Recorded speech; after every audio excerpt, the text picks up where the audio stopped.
Hola a todos, soy Ismael García Villarejo con la producción de José Jiménez y la realización de Manu Hernández y Covadonga Galacos Camblor. Y esto es Finanzas.com, como sabéis, al cierre de los mercados y hoy es 12 de enero.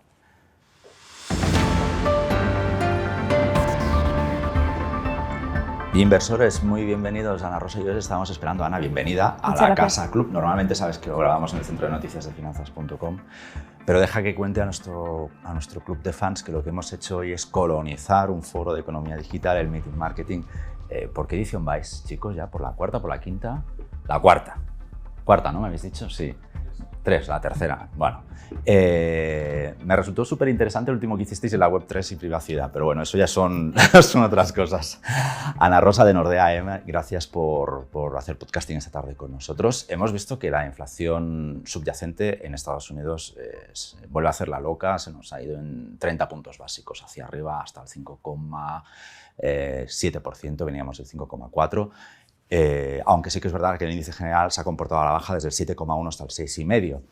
Pero estamos empezando a ver, lo decíamos el otro día también en un episodio esta misma semana, que la inflación core está empezando a comportarse de una manera más tensa de lo que cabría esperar.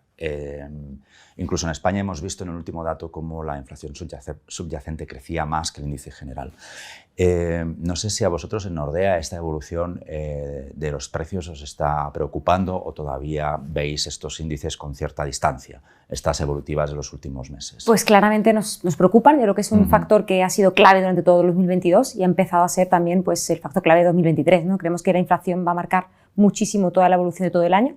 Y los datos que están comentando pues, son muy relevantes para ver qué va a pasar, ya no solo a nivel crecimiento económico, sino a ver qué están haciendo y qué van a hacer los bancos centrales, porque se están viendo más presionados con estos datos, ¿no? Pero sí que es verdad que si nos paramos a desgranar un poco lo que es la evolución y el dato de la inflación, creemos que lo que podemos ver como core, estamos viendo que en Estados Unidos, si cogemos o desgranamos ese dato, podemos ver que si vemos la tasa de lo que serían los precios del alquiler, están disminuyendo. Si vemos el tema de los salarios, también vemos una disminución. Y si nos fijamos también en lo que serían las manufacturas, vemos como los contenedores o el precio de los contenedores globales también van un poco a la baja. Entonces creemos que sí que estamos viendo una tendencia que está mermando algo más la inflación de lo que veíamos a finales del año pasado.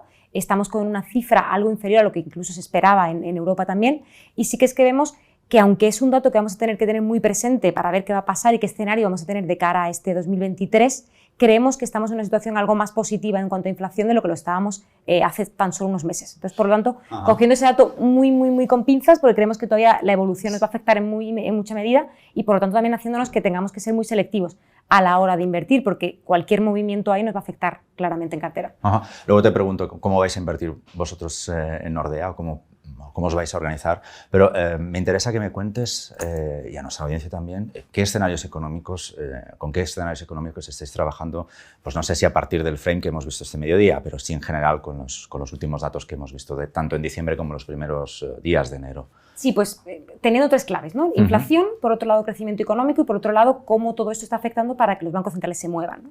Teniendo eso claro, creemos que si, digamos, estamos clasificando las distintas fases del ciclo económico, venimos de un 2022 con bajo crecimiento, un crecimiento menor a los años anteriores y una inflación elevada, y este año parece que estamos viendo una inflación algo que está mermando, pero todavía no lo tenemos claro, pero el crecimiento económico sí parece que va a ser menor, ¿no? Ante eso, nuestra probabilidad mayor o escenario clave que vemos para este año sería un escenario donde principalmente lo que veamos sería una recesión leve. Una recesión leve que es verdad que se ha hablado durante todo este año o los últimos meses incluso de que parecía que este año íbamos a ver incluso bajada de tipos. No creemos que estamos ahí, creemos que este año vamos a ver todavía más subidas de tipos, tanto en Estados Unidos como en Europa, y sobre todo también mantenimiento de los tipos, y por lo tanto quizás esa bajada de tipos la veremos más de cara a 2024, a partir de 2024, ¿no? Eso significa que una recesión leve, ¿y por qué hago el inciso en recesión leve, ¿no? Porque parece que el precio de la energía, del gas, está disminuyendo, eso nos hace también ver que en Europa hay cierto mayor positivismo, y también porque la apertura de China creo que a nivel crecimiento económico pues puede dar un poco más de positividad también, ¿no? Por tanto, creemos que no va a ser la recesión que se planteó hace unos meses de algo más dura a nivel global, sino que va a ser algo más leve, pero sí que nos va a afectar y va a hacer que haya volatilidad durante todo este año 2020. Te interpreto, entiendo que os apuntáis al grupo, ¿no?, de casas que cree que la recesión simplemente va a ser técnica y por tanto habrá bolsillos que ni se enterarán. ¿Te estoy interpretando correctamente? Sí, la vemos un poco por ahí. O sea, creemos que no va a ser algo tan sí, dramático, duro, como decíamos, dramático. Sí. Creemos que incluso nuestro segundo escenario, ya después de dejar este escenario clave que te decía, sería un escenario donde incluso los bancos centrales sean capaces de pivotar a tiempo y no llegar muy lejos con la subida de tipos porque controlen en mayor medida la inflación y por tanto lo que veamos sea en lugar de recesión una desaceleración económica, ¿no? Pero sí creemos que esa recesión, como tú dices, puede que no afecte en tan gran medida a algunas, digamos, tanto empresas como sectores en concreto. Por tanto, creemos que va a ser algo más leve, algo más marcado quizá en Europa que en Estados Unidos, pero no algo tan dramático. Te quiero preguntar por los activos que funcionarían en este escenario, en el escenario base que me has descrito y también un poquitín en el más optimista. Sí. Pero estamos, como sabes, a las puertas. Mañana empiezan a presentar resultados los bancos en Estados Unidos. Sí. No sé si nos podéis dar algún consejo o, como mínimo, contarnos en qué os vais a fijar vosotros en esta temporada de resultados. Por ejemplo, márgenes. Sí, pues claramente ver un poco, a la hora de invertir, ya sean en renta, sobre todo hablando de renta variable, ¿no?, mirar un poco en las empresas la solidez que tienen, ¿no? Creemos que va a ser clave ver cómo van a poder solventar o enfrentarse a ese tipo de escenario de mercado que estamos viendo o que estamos viendo, por ejemplo, el flujo de caja estables y sobre todo también cómo van a tener la capacidad de fijación de precio. Ahí creo que va a ser clave, ¿no? Tener un tipo de empresa que no haya marcado o haya tenido un crecimiento económico muy fuerte en un año determinado, pero que tenga una estabilidad en ese crecimiento de beneficios, ¿no? Y creo que eso va a ser clave para nosotros a la hora de tener un posicionamiento en renta variable, ¿no? Por la parte de renta fija, decirte que en este escenario de mercado lo que estamos barajando, lo que estamos viendo más de cara a esas próximas noticias que vamos a tener en el mercado, es ver un poco los próximos datos de inflación, porque en función de eso creo que es muy importante qué posición se va a tomar en duración en carteras, ¿no? Si la inflación parece que sigue mermando, la duración podría ser mayor, sobre todo en aquellas carteras más con algo más de riesgo, pero es verdad que si la inflación sigue aumentando o no sigue disminuyendo, la duración podría hacer más daño en cartera. Así que creemos que esos factores de inflación y el tono que están tomando los bancos centrales va a ser clave para ver, ¿no? Y porque te decía, sí creemos que los bancos centrales todavía están viendo que la inflación está muy por encima del nivel objetivo y que lo que está descontando es que ese nivel objetivo va a ser alcanzado más en un medio y largo plazo, a partir de 2024. Ana, no se te escapa que esta semana nuestros analistas se han apuntado a distintas tesis, desde los que están comprando riesgos a los que están comprando menos riesgo. Y os estoy preguntando, me ha gustado que saques ya el escenario, que empieces ya a hablar de renta fija, porque esta semana parecemos monográficos, pero es que os estoy haciendo a todos una pregunta en base a el rendimiento de la renta fija con las proyecciones que tenemos para la renta variable. Por eso también quería entrar un poquito más en qué selección de activos haríais, que luego a ver si me los puedes detallar algo más. La pregunta es muy sencilla. ¿Vosotros creéis que merece la pena invertir en bolsa, por ejemplo, cuando el escenario más optimista es que al final del año acabaremos ganando un 3% en términos globales, teniendo en cuenta que ya hay letras, por ejemplo, la del Tesoro Español, que está pagando un 3%? ¿Creéis que merece la pena la bolsa en este ejercicio? Creemos que merece la pena la bolsa, sí, pero no todo. O sea, creemos que hay que hacer, y lo decimos mucho, pero es que creo que la palabra selectivo aquí es clave. Lo digo porque creemos que se ha invertido mucho en las épocas más de crecimiento y un entorno más expansivo, se ha invertido mucho en un estilo de inversión más growth, más de crecimiento. Creemos que ahora es el momento más de mirar el value, de mirar la calidad, de mirar un poco más la baja volatilidad. Creemos que cuando se entra en renta variable de una forma con algo de menos ciclicidad, o sea, de entrar en una renta variable con menor beta, cuando digo menor beta me refiero a tener menor impacto de lo que puede ser el mercado en esa cartera, ¿no? Menor sensibilidad a los movimientos del mercado. Y creo que todavía ahí se pueden encontrar soluciones que han ofrecido rentabilidades durante el año pasado y que todavía pueden ofrecer lo que sería en un momento de corrección de mercado, caer bastante menos de lo que sería una renta variable que esté mucho más enfocada a un crecimiento económico muy alto. Por ejemplo, esto me lleva a pensar que también sois más favorables con Estados Unidos que con Europa, entiendo, justo por lo que me acabas de decir. Estamos más sesgados, por así decirlo, a Estados Unidos que a Europa. Entonces, es claro para nosotros. Nuestra posición ahora mismo, en la mayoría de fondos que tenemos en la parte de mixtos o con exposición a renta variable, estamos sobreponderados más en Estados Unidos que en Europa en renta variable, porque creemos que somos capaces de, buscando esa estabilidad en el largo plazo, de encontrar mayor número de empresas en este gran potencia. Es decir, os gusta una empresa con un negocio estable, con capacidad de trasladar a precio de cliente, a precio de venta los costes que pueden ir surgiendo este año y con una demanda constante, efectivamente, y luego, por lo que me comentabas también, flujos de caja interesantes para que les puedan dar un poco de, ¿no? que no sean gigantes con pies de barro. Sí, total. Vamos a hablar de riesgo.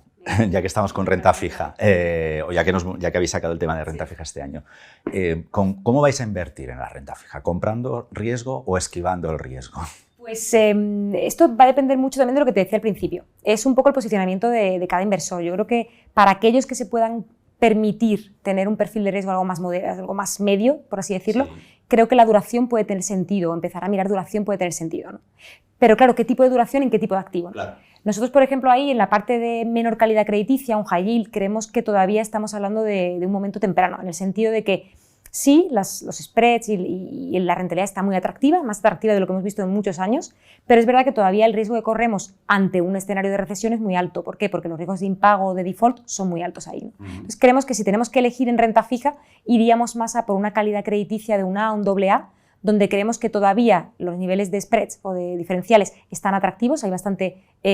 Aunque tengamos la inflación todavía en estos niveles, 6%. Sí, sí, porque creemos que se puede coger exposición a ese tipo de activo a través de una duración media, una duración todavía incluso cubierta, una duración cortita, ¿no? Y creemos que puede darte una rentabilidad interesante sin correr un riesgo elevado, ¿no? Y ahí nosotros, por ejemplo, nos centramos mucho en la cédula hipotecaria europea, en los cover bonds.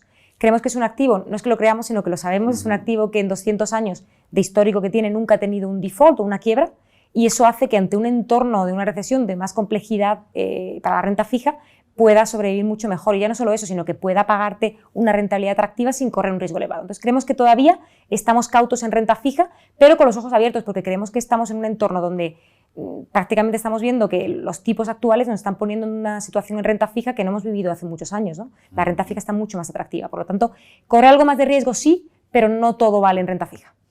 No todo vale en renta fija.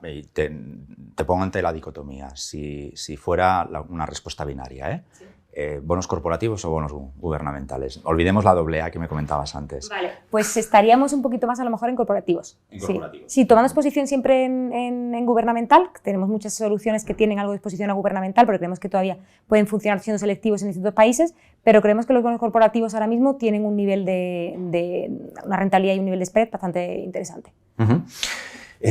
Quiero preguntarte, ya que venís, por no esperar al siguiente foro de la revista, ¿Vale? pero ya que venís, Ana Rosa, quiero también trasladar a nuestra audiencia un poco qué temáticas os están gustando este año. Pues, por ejemplo, estábamos en el número de esta semana, volvemos a informar sobre los avances que está habiendo en el tratamiento del Alzheimer, ¿no? A nosotros esa temática nos gusta, creemos también que es el momento. Pero a Nordea, ¿qué temáticas les va a gustar? ¿O le gusta ya o sabe que le va a gustar en los próximos 12 meses, 24 meses? Pues la verdad es que hemos trabajado bastante durante el año 2022 y durante los últimos años en distintas temáticas. Creemos que el cambio climático va a ser una temática que va a seguir estando ahí, por un lado por obligación, porque creo que a nivel regulatorio y a nivel gubernamental estamos o tenemos que estar ahí, y por otro lado porque el inversor está pidiendo esto, ¿no? O sea, todo lo que es climático creemos que va a seguir ahí, es una tendencia que va a seguir creciendo. Diversidad de género creo que es algo también que nos interesa bastante, y que se pueden encontrar empresas que tengan una igualdad en diversidad de género que sea bastante importante y que se pueda ver incluso reflejado en el crecimiento de la empresa. Y luego también lo que sería pues la eficiencia energética, ¿no? Es decir, también ya no solo cuando se habla de cambio climático seleccionar aquellas empresas que sean más verdes, por así decirlo, sino aquellas que están en el camino, en la transición, a pasar a ser más eficiente a nivel, digamos, daño que puedan causar al medio ambiente, ¿no? Y creemos que ahí también hay que poner el foco, ¿no? No invertir solo en aquellas que lo están haciendo bien, sino también en aquellas que quieren hacerlo bien y están en el camino correcto, ¿no? ¿Qué me decís de temáticas que están de moda? También la culpa es nuestra, ¿eh? Ya asumo, como no sé quién decía hoy, que la culpa siempre es del periodista. Bueno, asumimos la culpa que nos corresponda. Pero ¿qué me decís de temáticas que están de moda? Pues, por ejemplo, de la aeroespacial. Sabíamos que Virgin ha intentado hacer un lanzamiento fallido, pero lo ha intentado, y eso al final acaba llevando, ¿no?, poniendo la atención sobre el foco de esa temática en concreta, sobre la nueva movilidad. Sí. ¿Qué me decís de todas estas que están como más presentes en el día a día de los medios de comunicación y por tanto también más presentes de cara en la mente colectiva de los inversores, ¿no? Yo creo que es clave tener el ojo puesto ahí. Yo creo que también son temáticas que están creciendo, que van a crecer, como movilidad, producto sostenible, o sea, todo este tipo de temáticas van a seguir creciendo, y creo que es clave tenerlas en el radar, y como casa las tenemos en el radar y tenemos un equipo solo trabajando en temáticas y que las tiene muy en cuenta. ¿Qué pasa? Que no tenemos un producto únicamente pues, en tema aeroespacial, como por ejemplo has dicho, ¿no? Pero sí creemos que se puede invertir de forma global teniendo exposición a ello, porque creemos que de una forma completa tener un instrumento o un fondo de inversión que invierta en una temática tan concreta puede limitarnos mucho el universo de inversión. Entonces preferimos hacerlo de forma global, pero sí que creemos que son temáticas que van a crecer y que creemos que claramente va a haber empresas que, sobre todo porque todavía no son tan grandes, es algo más nicho, y creemos que con que tenga una posición o una ventaja competitiva importante puedes crecer muchísimo ahí. Ana Rosa, déjame que te pregunte ya para terminar, que nos están sacando la tarjeta amarilla, la siguiente es la roja. Empezábamos hablando de situación económica, tenéis 3 escenarios, el más optimista no lo has acabado de desarrollar, pero nada, una pincelada. Si vuestro escenario más optimista, hemos hablado mucho del base, pero si vuestro escenario más optimista se acaba cumpliendo, altera todo lo que me acabas de contar, o sea, anula los últimos 20 minutos de charla. No lo anula completamente, pero lo modifica. O sea, si lo que se diera sería que no veríamos una recesión, pero veríamos más que los bancos centrales, como decía, pivotaran y viéramos que no afectaría tanto al crecimiento económico, pues quizá esa exposición en renta variable variaría algo, no tendríamos que tener solo renta variable más defensiva, sino que nos podríamos permitir una renta variable con una beta mayor, porque el crecimiento económico haría que ese tipo de empresas, algo más cíclicas, funcionarían también muy bien, y creemos que se puede tener más exposición ahí, un poquito más al growth, a lo que sería el crecimiento. Y en la parte de renta fija, pues quizás si no tenemos ese entorno, pues un high yield o una renta variable algo más agresiva, por así decirlo, o más con mayor volatilidad, pues también podría ser algún cartera a plantearse. Pues Ana Rosa, muchísimas gracias por hacer podcasting con nosotros esta tarde. Y a vosotros, amigos inversores, gracias como siempre por el privilegio de vuestro tiempo. Hasta la próxima.